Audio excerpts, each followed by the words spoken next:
Live from New Delhi, you're watching DD India News Hour, India's voice to the world. I'm Siddharth Bharadwaj. Coming up in the next hour,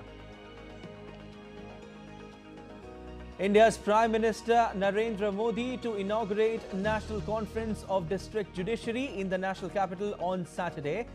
Will also unveil stamp and coin marking 75 years of the Supreme Court. Due to turmoil, India halts development projects in Bangladesh to resume once situation normalizes. Reduces visa issuance too for only emergency. US Republican presidential candidate Trump campaigns in Johnstown, Pennsylvania, accuses Vice President and opponent Kamala Harris of being a communist. Polls show Kamala Harris pulling ahead in key states. And in Paralympics, India's Rakesh Kumar enters pre-quarterfinals in archery competition. Fifth seed Rakesh will face Indonesia's Ken Swagumilang for a spot in quarterfinals.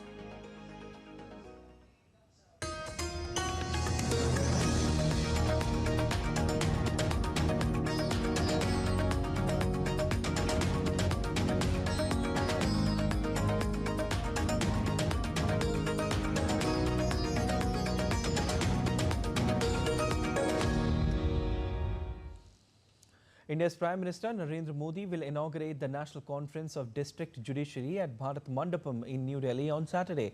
The Prime Minister will also unveil a stamp and coin marking 75 years of the Supreme Court.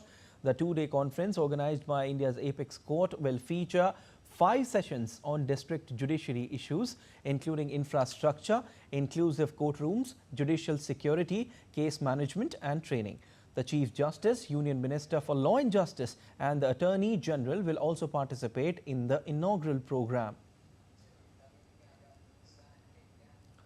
And with an aim to boost connectivity in the Indian states of Uttar Pradesh, Tamil Nadu and Karnataka, Prime Minister Narendra Modi will flag off 3 Vande Bharat trains via video conferencing. Realizing Prime Minister's vision of Make in India and Atmanirbhar Bharat, the state-of-the-art Vande Bharat Express will improve the connectivity. These new Vande Bharat trains shall provide the people of the region the world-class means to travel with speed and comfort. The introduction of these Vande Bharat Express trains will herald a new standard of rail service to meet the needs of the regular travellers, professionals, business and student community in immense measure.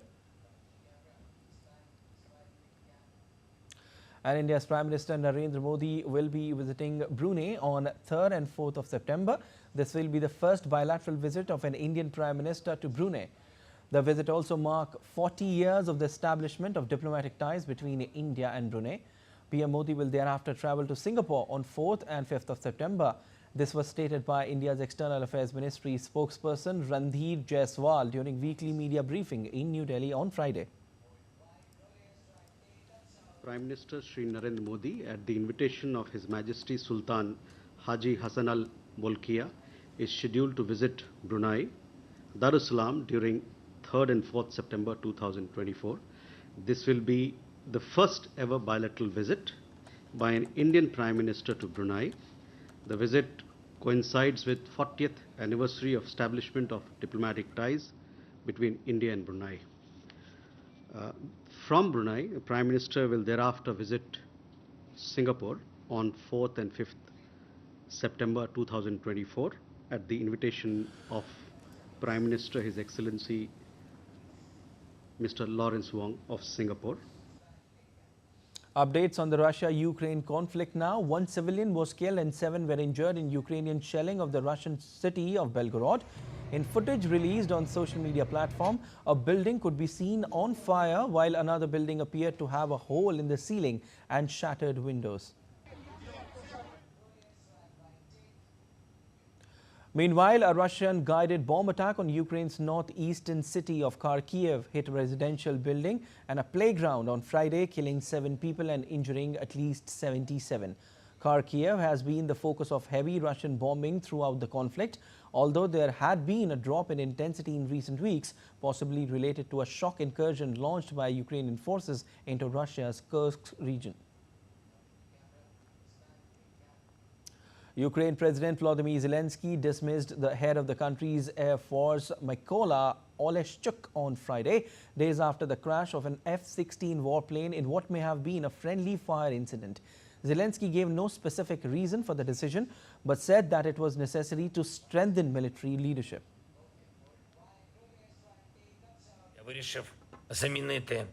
I have decided to replace the commander of the Air Force of the Armed Forces of Ukraine.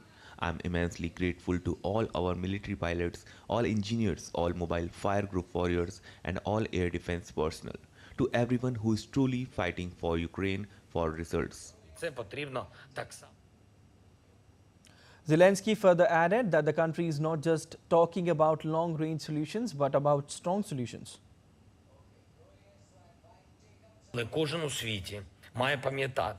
We in Ukraine and our friends around the world are not just talking about long-range solutions, about strong solutions. We are talking about what can bring this war to an end. Because the most important thing for Putin in his wars is terror against civilians, intimidations, and cruelty towards people. The plane crashed on Monday while defending against an intense aerial attack by Russian forces, which on Friday hit an apartment block in Ukraine's second largest city, Kharkiv, killing at least 7 people and wounding scores of people. As Russia-Ukraine counter-offensives intensify in Kursk region, Russia has claimed to have attacked several Ukrainian targets. The energy facilities and military airports, fuel depots were on the radar. Russia has also claimed the control of multiple settlements. Meanwhile, Ukraine said its forces continue to repel Russian attacks in Pokrovsk and other regions and advance offensive in Kursk region. The Russian air defense system shot down a Ukrainian MiG-29 fighter jet and intercepted several Ukrainian missiles, aerial bombs, rockets and drones on Friday.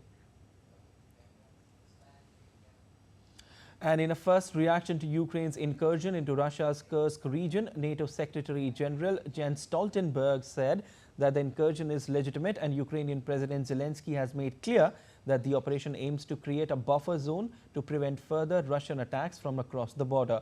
The NATO chief said Ukraine was running a risk with the advance onto Russian territory, but that it was up to Kyiv how to conduct its military campaign.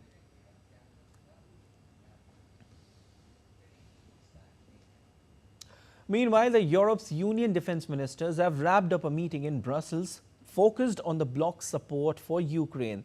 The EU will consider training more Ukrainian soldiers and may lift restrictions on their weapons being used by Kyiv to strike deep into Russian territory. DD India's Alex Cadier reports from Brussels. The big focus for the defense ministers at this meeting was Ukraine. We heard that from Josep Borrell, and we heard that from, frankly, most of the EU's defense ministers. That was divided into 3 sections. One was support for Ukraine and whether or not neighboring countries, particularly Poland, would start intercepting Russian assets flying through their airspace to target Ukraine. That has been a request by the Ukrainian government for a while. There is concern from Poland, from the NATO alliance, from the EU that if they do shoot down Russian weapons in their skies, that involves them in a way that could risk escalation. That was one big question. The other one, of course, was with regards to Ukrainian air defense and whether or not the European Union would consider allowing Ukraine to strike deeper into Russian territory with European weapons. That is something that, particularly when it comes to Germany and France and their weapons, there are still restrictions placed on how deep into Russia Ukraine could use them. The Ukrainian government wants to target Russian military infrastructure deep into the country. That same infrastructure being used to strike civilian targets in Ukraine. So that was a big part of this meeting as well. We heard from the foreign ministers just a day before looking at potential sanctions against 2 Israeli ministers, not officially confirmed, but the assumption is it's the finance minister Bezalel Smotrich and the national security Itamar Ben-Gvir.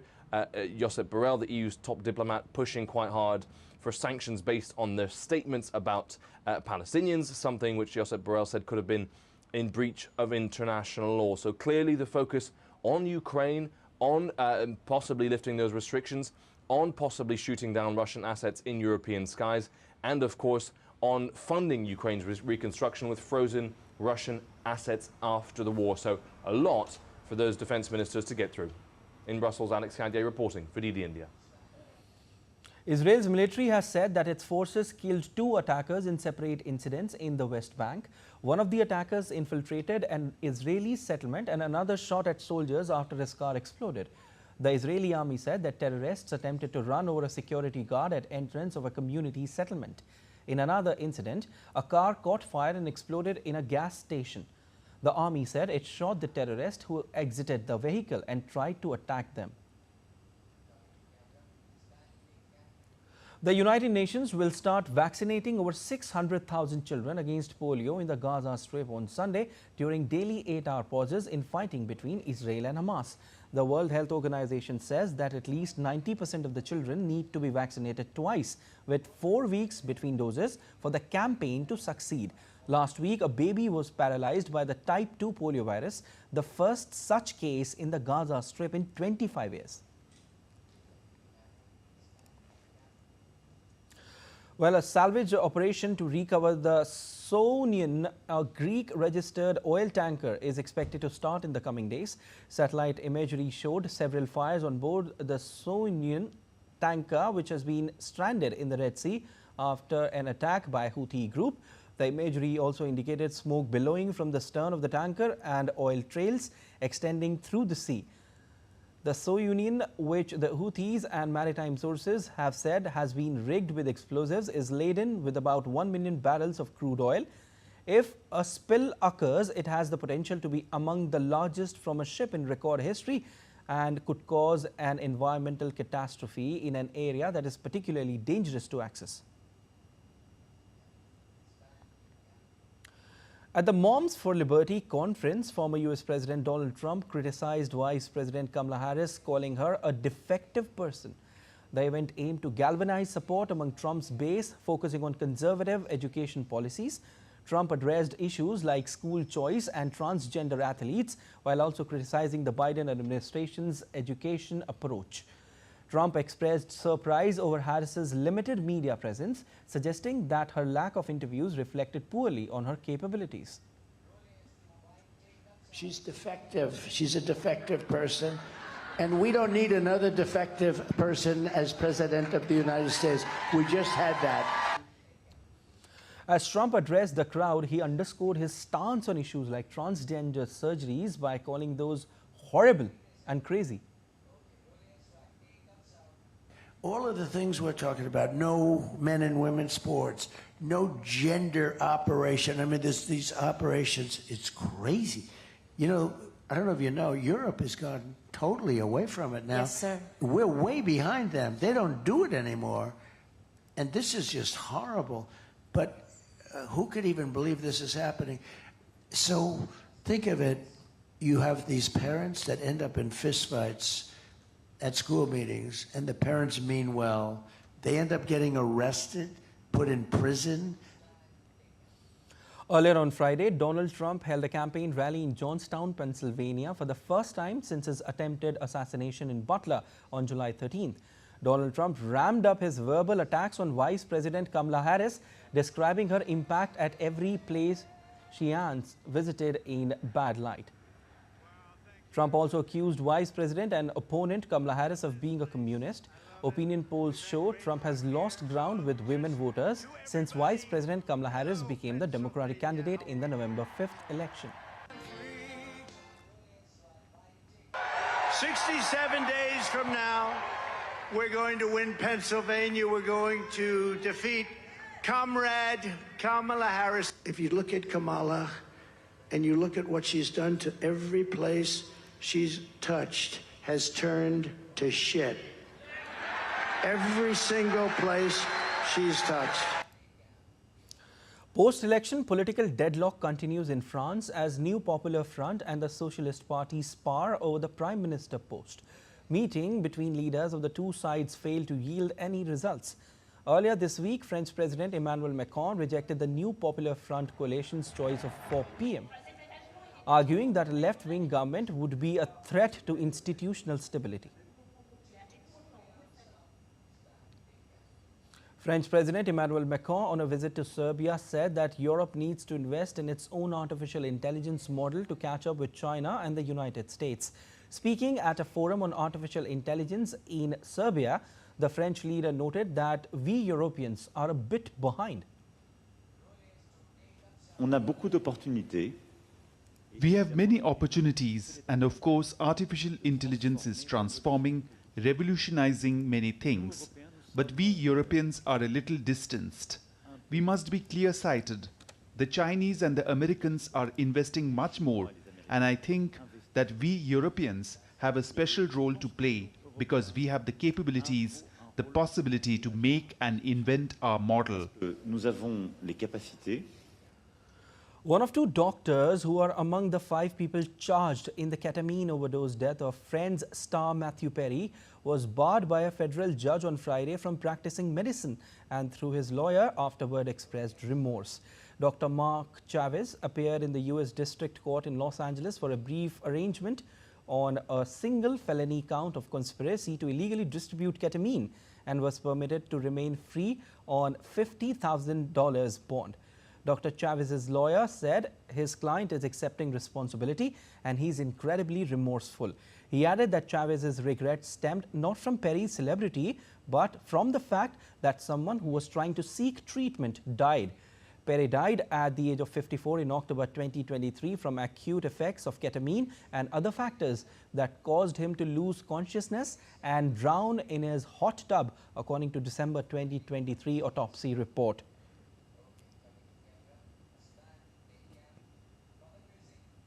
And still to come on DD India News Hour. Top Brazilian judge orders the suspension of Elon Musk's X. Vaccine access remains limited for Mpox and efforts on to combat the Oropox virus in Cuba. And experts in Hong Kong warn that gambling addiction is a growing issue among the city's senior citizens.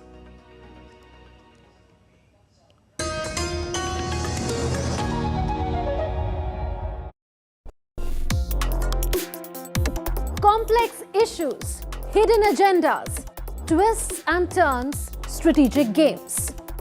We think all dots are linked. We just need to connect them. Join me every week as I connect the dots to unravel hidden designs in statecraft, mysteries, and decode issues that matter to you. Watch Connecting the Dots with me at these times on DD India.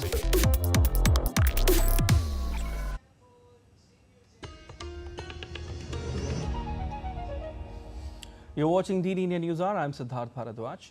A Brazilian Supreme Court justice ordered on Friday the immediate suspension of social media platform X in the country after a court-imposed deadline expired for the company to identify a legal representative in Brazil. The move is the latest chapter in an ongoing feud between Brazilian Supreme Court Justice Alexandre de Moraes and Elon Musk, which also included the freezing of satellite internet provider Starlink's financial accounts in Brazil. Amid the underlying feud over X, Brazil's Supreme Court also blocked the local bank accounts of the Starlink satellite internet firm, which is 40% owned by Musk, leading the company on Friday to ask the court to suspend that decision.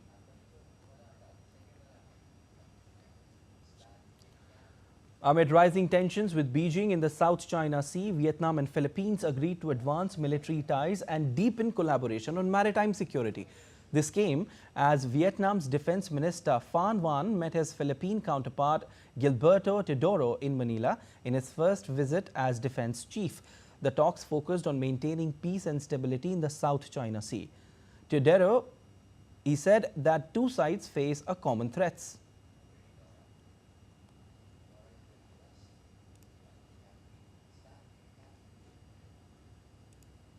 And DD India's Laura Westbrook joins us from Hong Kong to give us more details on what's happening. Laura, both the countries agreed to advance defense and military relations and, deepen collaborations on maritime security amid South China Sea tensions. Tell us about in detail that how will this agreement benefit both of them?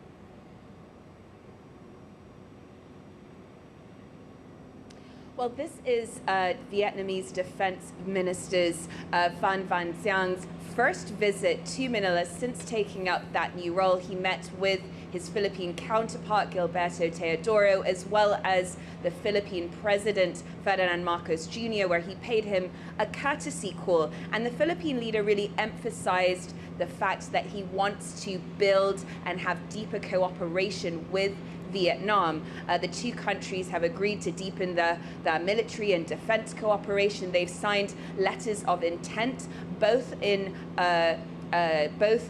disaster relief and military medicine, and they also aim to sign a defense agreement by the end of the year. And they've also said that they want to resolve their disagreements within the framework of international law. Now, the Vietnamese defense minister told a briefing that the two sides shared the importance of maintaining peace, stability, and freedom of navigation in the South China Sea. Now, this seems to be the key issue that has come out of this meeting. The two sides have said, it also appears that the two sides want to take steps to work together. This is despite both of them having overlapping claims in the South China Sea, as well as China claiming almost all the South China Sea. And so for Vietnam, this really is a balancing act between trying to raise its concerns over what it sees as infringements of its sovereignty in the South China Sea, as well as not doing too much to act against what is a very close trading partner, which is China in the region. Indeed. Laura, both the nations also agreed to resolve disagreements peacefully and within the framework of international law. What can we expect from this now?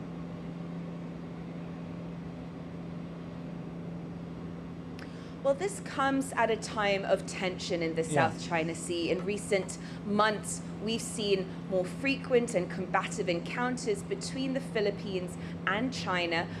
China claims almost all the South China Sea, and the Philippines has also its claims. And that has really raised concerns of tensions, this situation possibly escalating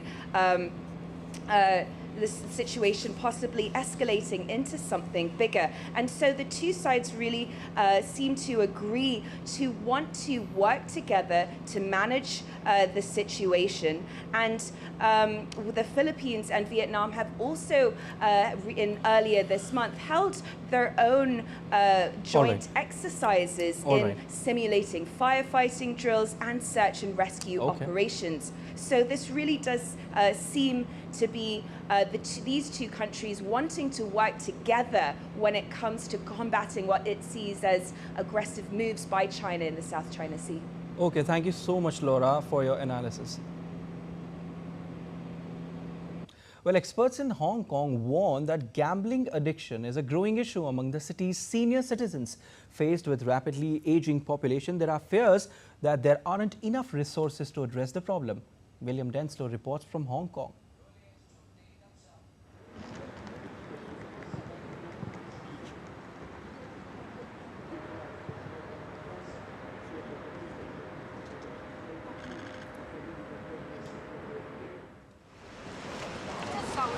In a city of over 7 million, peace and quiet can sometimes be hard to come by. But for Hong Kong's elderly population, loneliness and depression can be a major problem. It is a very alarming situation that the elderly depression and elderly suicide is particularly high and prevalent in our city.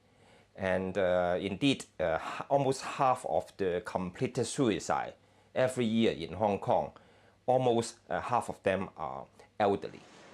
Hong Kong's believed to have one of the fastest ageing populations in the world, with over 20% of residents over the age of 65.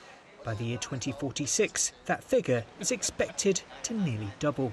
Many live alone and without sufficient social structures. Experts say some elderly people choose to gamble to combat loneliness and social isolation. People here say they come to this park every day to socialise, play games and pass the time. But experts warn that gambling addiction among seniors here in Hong Kong is cause for concern. The recent arrest of a 90-year-old for illegal gambling has brought the issue of gambling addiction further into focus. Data suggests arrests among seniors for serious gambling offences remain low, but is growing. Experts say more education for this demographic would be a positive move. I bet most of these elderly people, the first response is that I didn't know it is illegal because I just play around with my friends and other elderly people who during the daytime or whatever, because we need leisure. Christine Ng provides counselling for gamblers. She says for some seniors it can be a hard habit to kick. Some of them, they will think that I just got this money for my life and my retirement and I don't have any further plans on how to use those money. So why not just spend it, just place it in gambling as an entertainment and as a way to make friends. Doctors say playing games can have major health benefits for elderly people, but warn that playing for money may not be a winning strategy. William Denslow in Hong Kong reporting for DD India.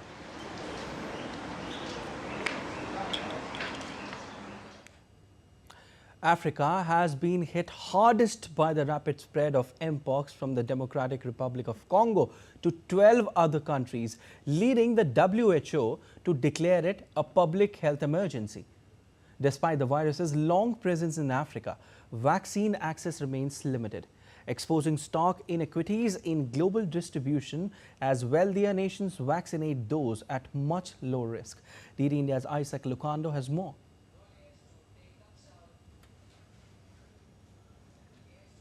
Mpox vaccines. Nigeria recently became the first African country to receive 10,000 doses amid the current outbreak. The disease has been a public health issue in Africa since 1970, but only gained global attention after a 2022 outbreak. Despite 2 vaccines proving effective globally, African nations remain underserved. The Africa Center for Disease Control has received $10.3 million in emergency funding, but still needs 10 million doses. Bavarian Nordic, a biotech company, has offered 2 million doses this year, but distribution has been slow, with shipments to the DR Congo delayed. Meanwhile, the World Health Organization has authorized its partners to speed up vaccine purchases for Africa, but urgent approval by local regulators is necessary. Most importantly, health systems in countries like DR Congo are overwhelmed, and experts are warning that short-term solutions will not be enough. Isaac Lucando in Dar es Salaam, reporting for DD India. Cuban health officials have launched small-scale fumigation efforts in Havana to combat the Oropouche virus, also known as sloth fever, which has affected over 500 people since May. The virus, transmitted by mosquitoes, and has rapidly spread across Cuba, including in major cities like Havana. Recent reports reveal that 21 U.S. citizens who visited Cuba this summer have returned with the Oropouche cases. While Cuba has reported fewer cases compared to other countries like Brazil and no fatalities, the ongoing economic crisis is complicating control measures. There are currently no specific treatments or vaccines available for the virus, adding to the challenge of managing the outbreak.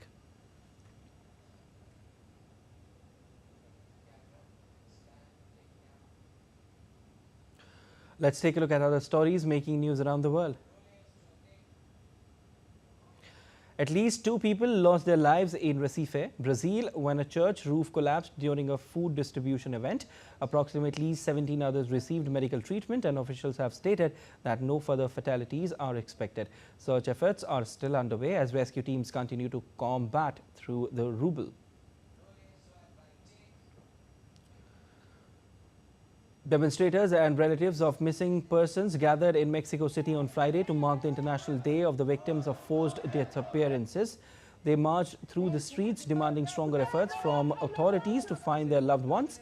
Many people have been reported missing in Mexico from 1962 to 2023. And the MSC Mary has set a new record as the largest vessel to transit the Panama Canal. Capable of carrying 17,640 containers, the cargo ship passed through the port of Manzanillo, the Mexican Pacific, and is headed for a Caribbean port. Still to come on DD India News Hour. We give you all the details regarding Cyclone Asna in Gujarat. We'll also tell you on how the situation is in Japan as far as typhoon Shanshan is concerned.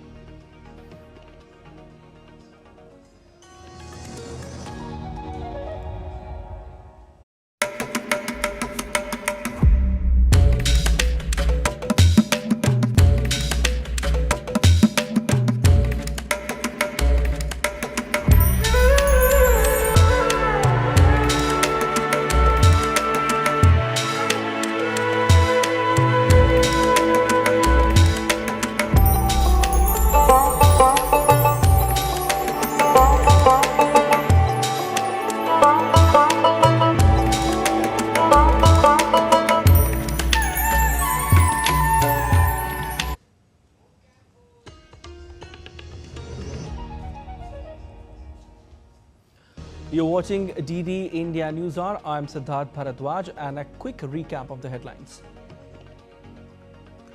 Due to turmoil, India halts development projects in Bangladesh to resume once situation normalizes, reduces visa issuance too for only emergency. US Republican presidential candidate Trump campaigns in Johnstown, Pennsylvania, accuses Vice President and opponent Kamala Harris of being a communist. Polls show Kamala Harris pulling ahead in key states. And in Paralympics, India's Rakesh Kumar enters pre-quarterfinals in archery competition. Fifth seed Rakesh will face Indonesia's Ken Swagumilang for a spot in the quarterfinals.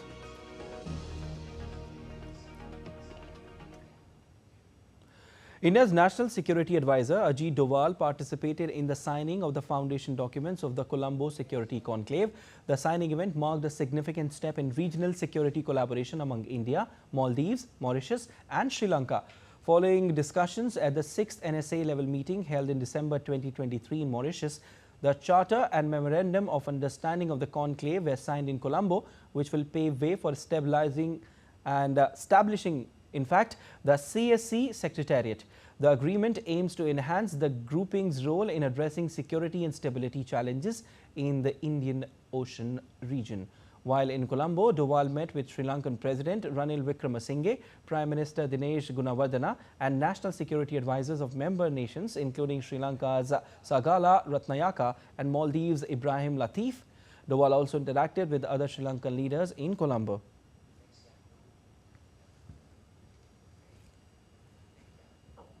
India's External Affairs Minister Dr. S. Jaishankar has said that the era of uninterrupted dialogue with Pakistan is over, underscoring that actions have consequences. Dr. Jaishankar stated this during a book launch in New Delhi on Friday. He said that India is not passive with regard to dealing with Pakistan and New Delhi will react whether events take a positive or a negative direction. External Affairs Minister also spoke about India's reshaping foreign policy with its neighbours and the other great powers of the world. India's External Affairs Minister, Dr. S. Jaishankar, spoke at length on India's reshaping foreign policy. Dr. Jaishankar spoke in New Delhi during the launch of a book titled Strategic Conundrums, which is written by Rajiv Misri, who had served as a secretary in India's Ministry of External Affairs. During the release of the book, Dr. Jaishankar said that the era of uninterrupted dialogue with Pakistan is over, signalling at a strong response from India for cross-border terrorism and infiltration attempts being made in Jammu and Kashmir. The era of uninterrupted dialogue with Pakistan is over. Actions have consequences.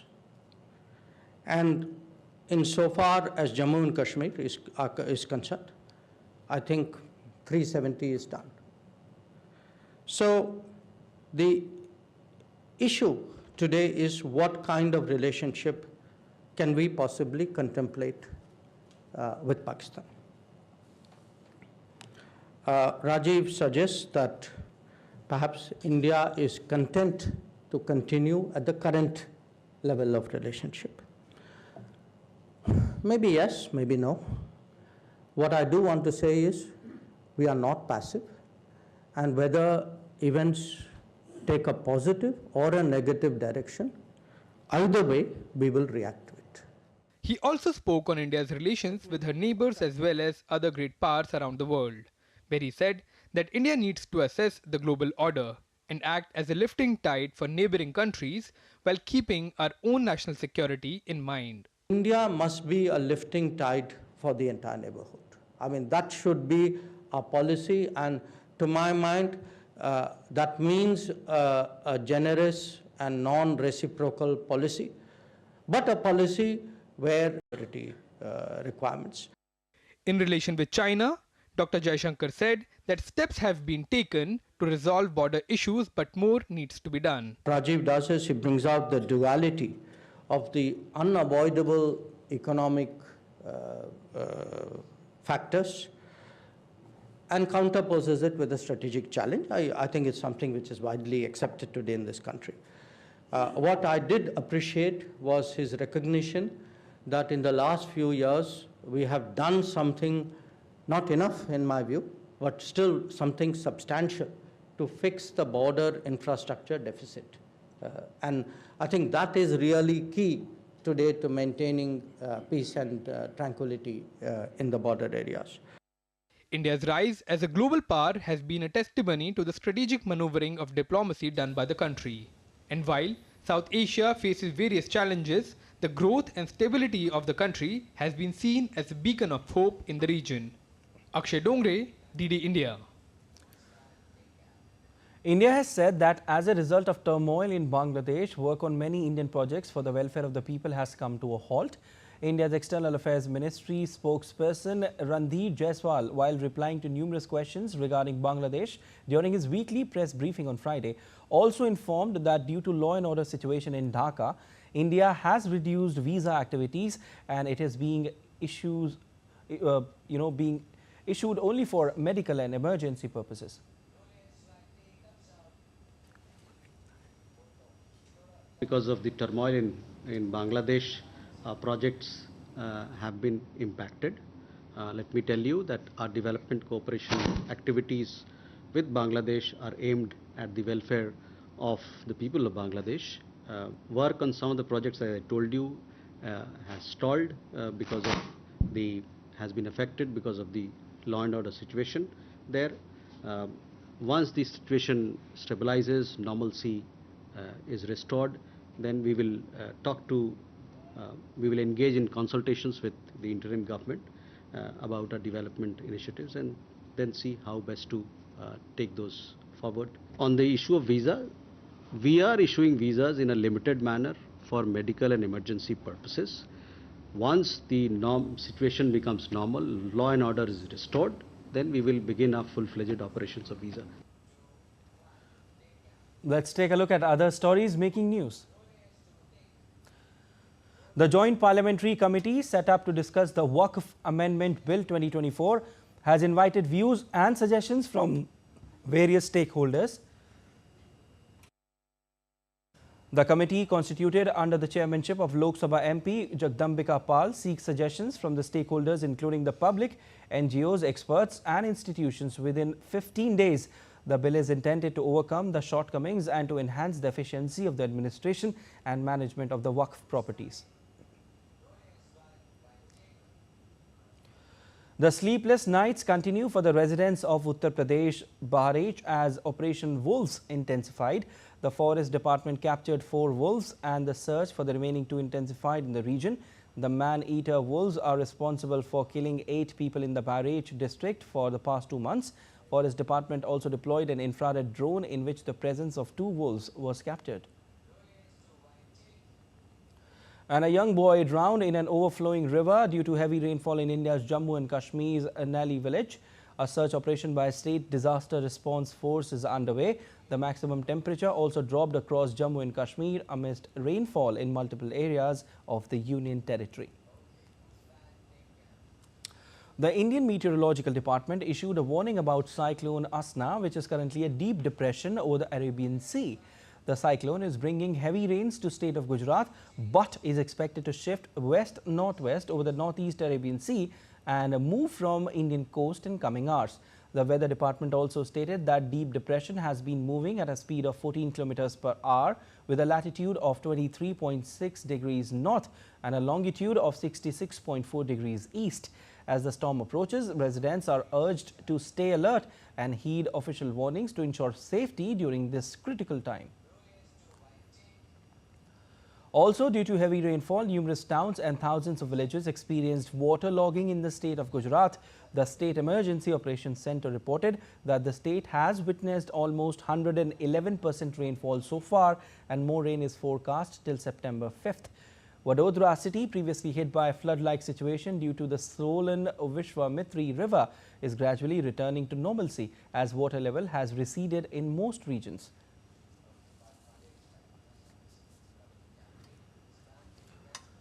All right, indeed, India's Parth Pandya is joining us live from Ahmedabad to give us more details on what is happening. Hello, Parth. A very good morning to you.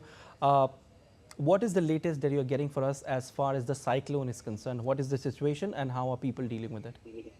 Yes, Siddharth, things are getting normal after a 5 to 6 days span.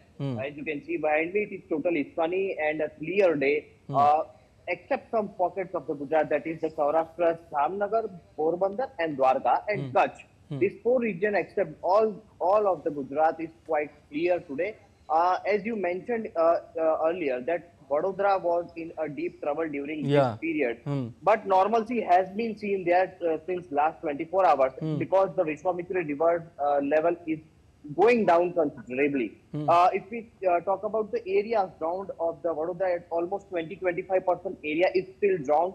Army, NDRF, SDRF are constantly working to give relief to the people, but still it will take a day or couple of so. See, IMD has issued orange alert like situation in the Saurashtra, Dwarka, Porbandar, Morbi, Jamnagar and Kutch region because still the circumference of the cyclone, as we know that it has crossed the Gujarat, but still it is in the circumference. So IMD has issued an orange alert like situation there.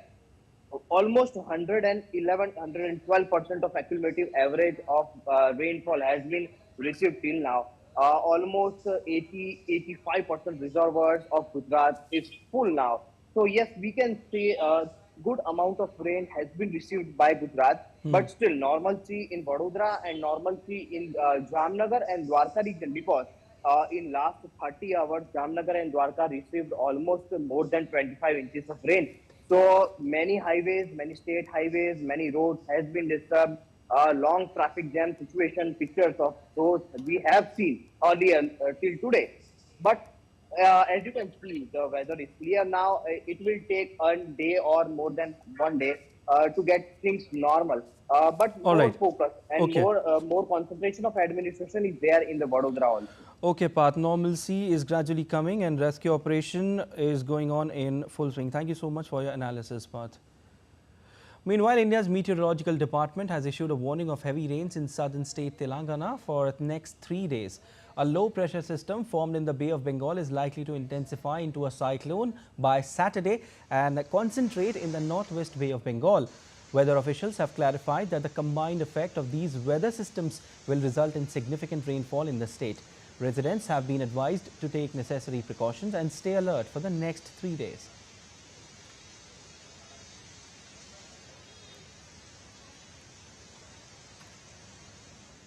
At least 4 people have been killed as Typhoon Shanshan batters Japan. Hundreds of thousands of homes continue to remain without power. The typhoon is one of the strongest to hit the country in decades. Authorities advised over 3 million people to evacuate. They have also warned of possible landslides and rivers busting in the banks due to the heavy rain. And DD India's Chris Gilbert is joining us from Tokyo to give us more details of what's happening in and around the region. Hello, Chris. Seems like the situation is growing dire there. What's the latest you have for us? Well, it's quite the opposite. The storm is actually weakening. It's not even a typhoon anymore. About 20 hours ago, it was downgraded to a tropical storm, and by this time tomorrow, it's forecast to be downgraded again to a tropical depression. That's 3 categories below typhoon, but that's not to downplay the havoc that it's wrought and the danger that does still persist So there are 6 dead at the moment. There are 125 or more injured. That number is growing, and still 1 or 2 people unaccounted for. The main danger at the moment is the rain. Even though it's relatively calm here at the moment in Tokyo, the surrounding areas, the prefectures all around Tokyo, like Kanagawa, Gifu, Saitama, up to Iwate in the north, and even as far north as Hokkaido, that big island above Japan, are all experiencing extremely heavy deluges, not from the storm itself, but from the warm front coming off the storm that is creating this rain, and that is really heightening the risk of landslides and mudslides and flooding. There is a severe flooding warning in place for Gifu Prefecture in the middle of Japan's main island, and that is what the main peril is at the moment, and authorities are really urging people not to be complacent yet, to stay vigilant, even though the storm is weakening, even for those people in Kyushu. I think about 30,000 now are without power from the peak of 250,000 on Thursday. And the winds have died down there, the rain has died down there, but this storm is moving very slowly at 10 kilometers an hour, and it has the potential to create deluges and floods and landslides anywhere in the country at any given moment. All right, thank you so much, Chris, for your inputs. And still to come on DD India News Hour. Actors Nicole Kidman, Antonio Banderas, Harris Dickinson and Sophie Wilde welcomed by screaming crowds as they appeared on the Venice Film Festival red carpet. Defending champion Coco Gauff was tested early but right into the ship in time to secure a spot in last 16 at US Open. And in Paralympics, Indian shooting contingent will once again be in action on day 3rd as they look to continue medal rush.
You're watching DD India News Hour. I'm Siddharth Bharadwaj.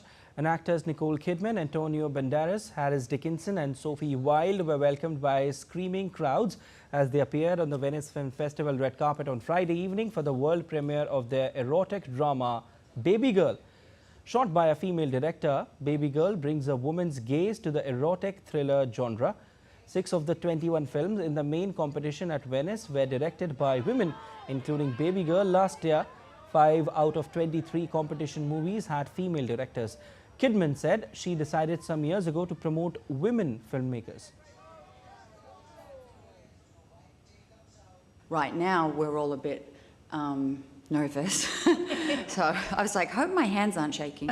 But at the same time, really proud to still be invited to a festival like this and to be forging ahead with cinema, with films that are still being made, and particularly with women at the helm. You know, it's part of, I said it, I can't remember how long ago at Cannes at a press conference. I went, I'm going to put my weight behind a lot of women now in terms of directors to try and change the ratio, and this is all part of it, you know. Filmmaker Alfonso Cuarón and the stars of Disclaimer returned to the Venice Film Festival red carpet on Friday to premiere episodes 5 to 7 of the new psychological thriller series based on the best-selling novel of the same name by Renee Knight. Disclaimer stars Kate Blanchett as an investigative journalist grappling with her past. The show also stars Kevin Kline, Sacha Baron Cohen, Jung Ho Yeon, Louis Partridge, Melissa George and Cody Smith McPhee. The show's first 4 episodes were screened at the festival a day earlier on Thursday.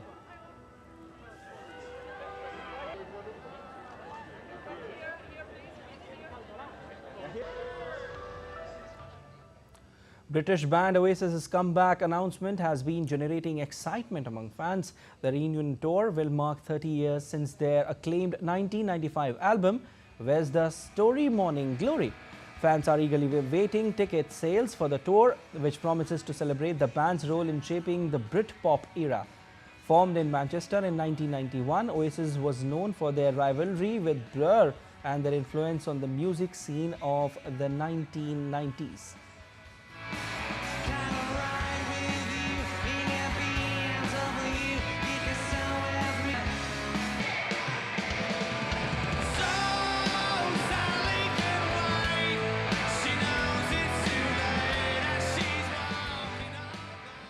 Time now for sport updates. First up, all updates from Paralympics.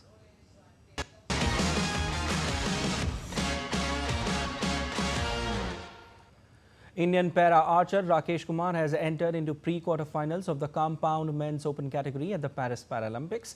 Rakesh Kumar began his campaign with a 136-131 win over Senegal's Aliou. Fifth-seeded Rakesh started strongly, hitting one perfect 10 in the first end to take a 3-point lead. Aliou took the second end with 1 point win, but Rakesh still held his lead and extended it by 5 points in the third end, shooting 2 10s. The Indian went on to establish a 6-point lead, winning the fourth end.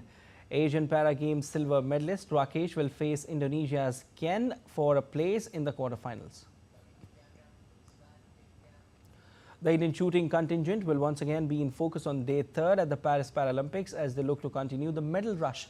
Parachuters Rubina Francis and Swaroop Mahavir will once again have a big medal hopes on their shoulders when they step on to the shooting range. They will start the day with the qualification and turn their attention towards the finals if they are able to make it. In archery, Sheetal Devi and Sarita have advanced to the elimination rounds in the individual compound open event. They will compete for quarterfinals. In badminton, Mandeep Kaur and Manisha Ramadas will compete in the women's singles, while Nitesh Kumar and others will hope to progress in the men's singles.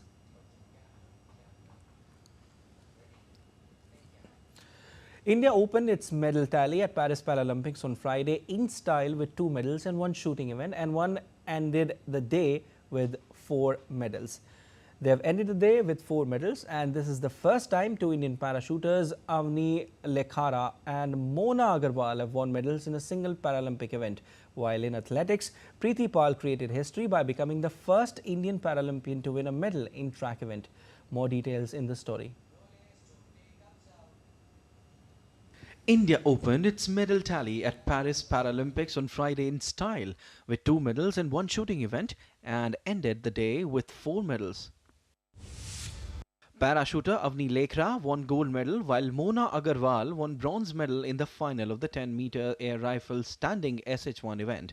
Lekhara defended her gold medal which she won at the Tokyo Games. The Indian parachuter scored 249.7 in the final, creating a new Paralympic record. She shattered the previous record of 249.6 set by her at Tokyo Games.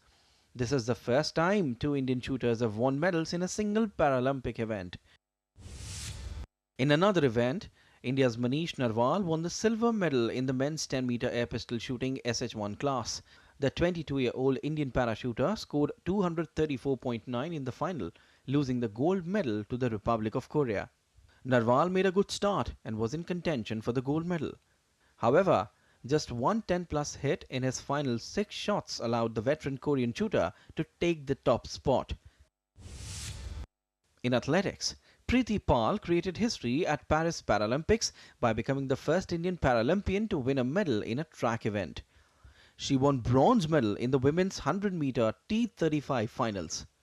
Preeti finished with a time of 14.21. Indian athletes have made a good beginning at the Paralympic Games, and one would hope that their triumph continues. Sports Desk, TD India. Defending champion Coco Gauff was tested early but righted the ship in time to secure a spot in the last 16 at the US Open. She secured a confidence-boosting 3-6, 6-3, 6-3 victory over plucky Ukrainian Elena Svitolina. Spanish Paula Badosa came from a set down to win 4-6, 6-1, 7-6 against Romanian qualifier Elena Gabriela Rus and advanced to the 4th round of the US Open for the first time in her career.